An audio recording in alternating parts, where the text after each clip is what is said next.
Hello and welcome to our YouTube channel, The Loophole. There's a banking system moving trillions of dollars every single day, and it exists completely outside the rules that govern your local bank.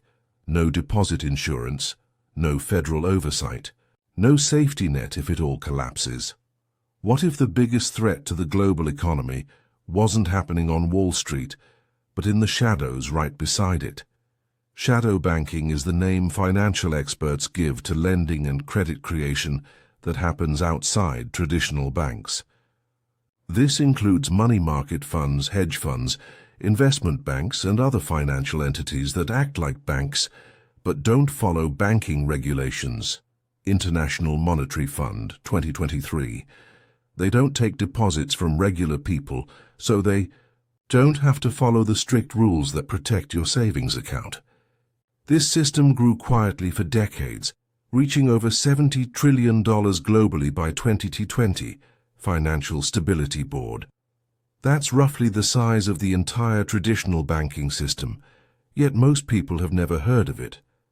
The 2008 financial crisis pulled back the curtain for a moment, showing how shadow banks nearly destroyed the world economy. Today, 15 years later, the system is bigger than ever.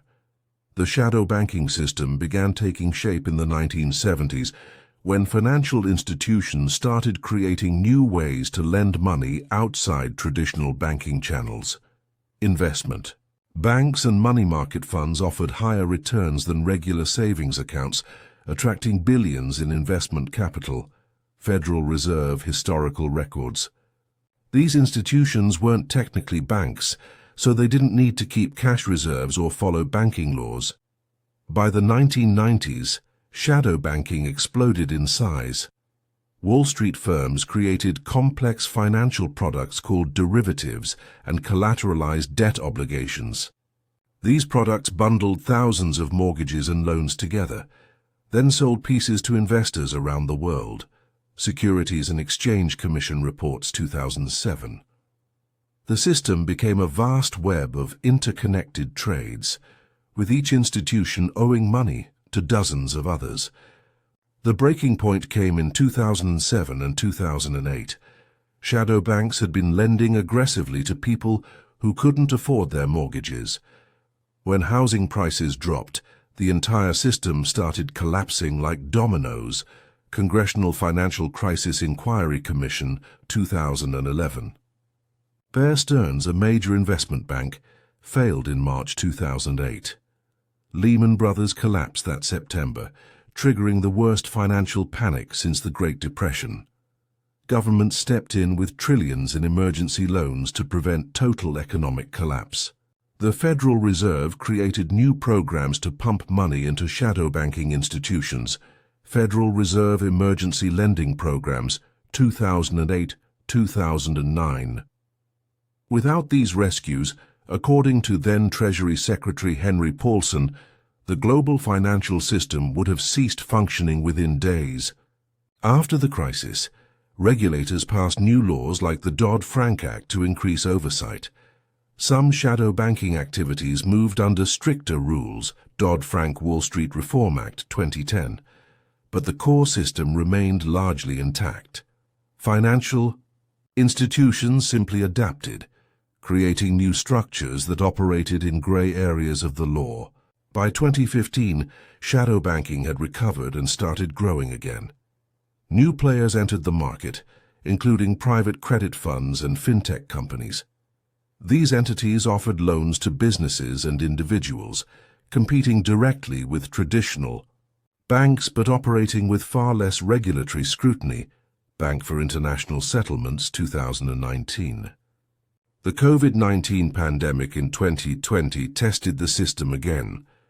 When markets froze in March, the Federal Reserve intervened with unprecedented speed, buying corporate bonds and supporting money market funds. Federal Reserve COVID Response 2020. The shadow banking system survived, but only because central banks provided massive support. Financial regulators have documented the size and scope of shadow banking through annual reports and monitoring systems. The Financial Stability Board, an international body, tracks shadow banking across 29 jurisdictions, FSB Global Shadow Banking Monitoring Report 2022. Their data shows the system represents roughly half of all financial assets in major economies. Academic researchers at institutions like Harvard, MIT, and the London School of Economics have published hundreds of studies examining shadow banking risks. These studies confirm that shadow banks create credit and liquidity similar to traditional banks, but without the same protections. Harvard Kennedy School Working Papers 2018-2023. When markets become unstable, shadow banks can trigger rapid contractions in lending. Former Federal Reserve officials, including Ben Bernanke and Janet Yellen, have publicly stated that shadow banking poses systemic risks to financial stability. Federal Reserve Public Statements, 2013-2016. These aren't fringe opinions. They represent the consensus view among monetary policy experts who managed the 2008 crisis response. Court records and regulatory settlements provide additional evidence. Major financial institutions have paid billions in fines related to shadow banking activities during the 2008 crisis. Department of Justice Settlement Records, 2012-2016. These legal documents detail specific practices that regulators determined were deceptive or harmful to investors. Some economists argue that shadow banking serves important economic functions that traditional banks cannot provide. They point out that shadow banks offer specialized lending to businesses that might not qualify for conventional bank loans. American Enterprise Institute, 2019. These institutions also provide liquidity and investment opportunities that help capital flow efficiently through the economy. Industry groups representing shadow banking entities emphasize that their members operate legally and transparently. They argue that post-crisis regulations have made the system significantly safer, with better risk management and more capital reserves. Alternative Investment Management Association 2021. According to this view, shadow banking unfairly gets blamed for problems that originated in traditional mortgage lending. There's genuine debate about whether shadow banking is inherently dangerous or simply misunderstood. Some financial historians note that similar lending structures existed before modern banking regulations and didn't always cause crises. Economic History Association research. The question remains whether the system itself is flawed or whether specific practices within it need reform. Gaps in knowledge persist because shadow banking operates across jurisdictions and often through private transactions. Regulators admit they don't have complete visibility into all shadow banking activities, especially those happening through offshore entities or new digital platforms. International Monetary Fund Stability Reports 2022. This lack of transparency makes definitive risk assessment difficult. When shadow banking fails, ordinary people bear the consequences even though they never directly participated in the system. During the 2008 crisis, millions lost their jobs. As credit dried up and businesses couldn't get loans to operate, Bureau of Labor Statistics 2008-2010, unemployment rates doubled in many countries. Families lost homes, savings, and retirement funds. The ripple effects touched every corner of society. College graduates entered the worst job market in generations. Small business owners saw decades of work disappear when banks stopped lending. Retirees watched their investment portfolios collapse, forcing many back into the workforce. Pew Research Center Economic Impact Studies, 2009-2012. Governments used taxpayer money to rescue failing institutions, creating deep public anger and a sense of injustice. People working regular jobs suddenly found themselves paying for mistakes made by wealthy financial executives. That resentment reshaped politics in multiple countries and continues influencing public discourse about economic fairness today. Think of traditional banking like a regulated utility. The government sets rules, inspects operations, and provides insurance because banks handle essential public services. Shadow banking is like an unregulated power grid running parallel to the official one. It delivers electricity, but no one inspects the wiring or guarantees it won't fail. The fundamental problem is risk without responsibility. Shadow banks can take enormous gambles because they know governments will likely rescue them if things go wrong. This creates what economists call moral hazard, where institutions behave recklessly because they don't face the full consequences of failure. International Monetary Fund working papers. Shadow banking also reveals a deeper truth about modern capitalism. Financial innovation consistently outpaces regulation. Every time governments create new rules, markets find new ways to work around them. This isn't necessarily intentional law-breaking, it's the natural result of profit-seeking meeting regulatory boundaries. The system matters because it determines who gets access to money and credit in society. When shadow banks tighten lending during crises, businesses fail and jobs vanish. When they lend recklessly during booms, they inflate asset bubbles that eventually burst.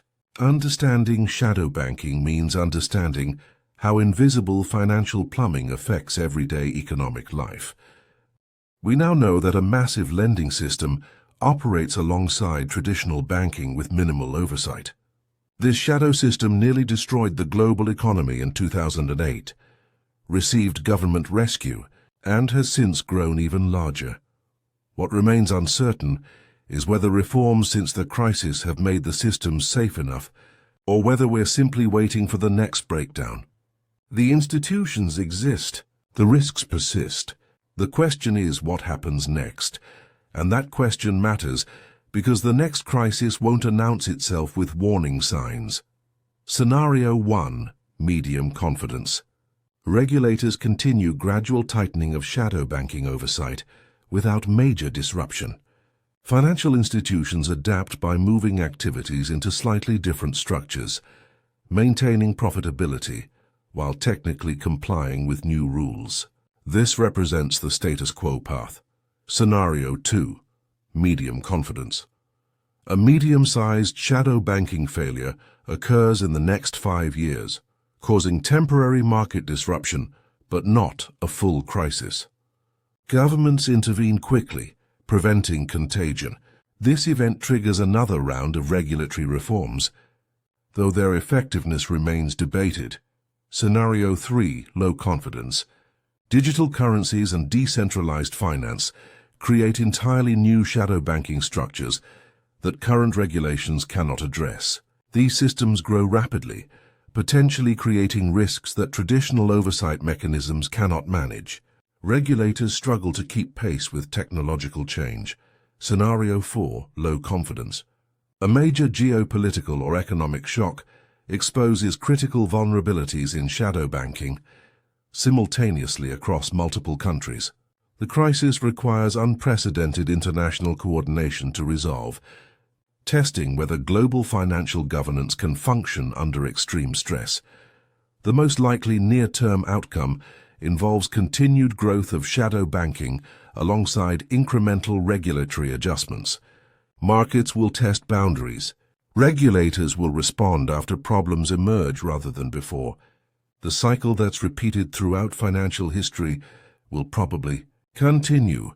The shadow banking system isn't going away because it serves real economic needs that traditional banking doesn't fully address. The challenge is building oversight that protects the public without crushing useful financial innovation. If you want to understand how the 2008 financial crisis actually unfolded day by day, watch our documentary, The Week That Almost Ended Capitalism, September 2008. It shows exactly how shadow banking problems cascaded into global panic. Source notes and disclaimer. This script draws from publicly available reports by the Financial Stability Board, International Monetary Fund, Federal Reserve, congressional testimony, academic research, and regulatory settlement documents. Shadow banking is a complex, evolving system. New information and regulatory changes emerge regularly. This presentation reflects understanding. As of late 2024 and early 2025, viewers should consult multiple sources when researching financial topics and consider that expert opinions on shadow banking risks and appropriate regulations continue to differ.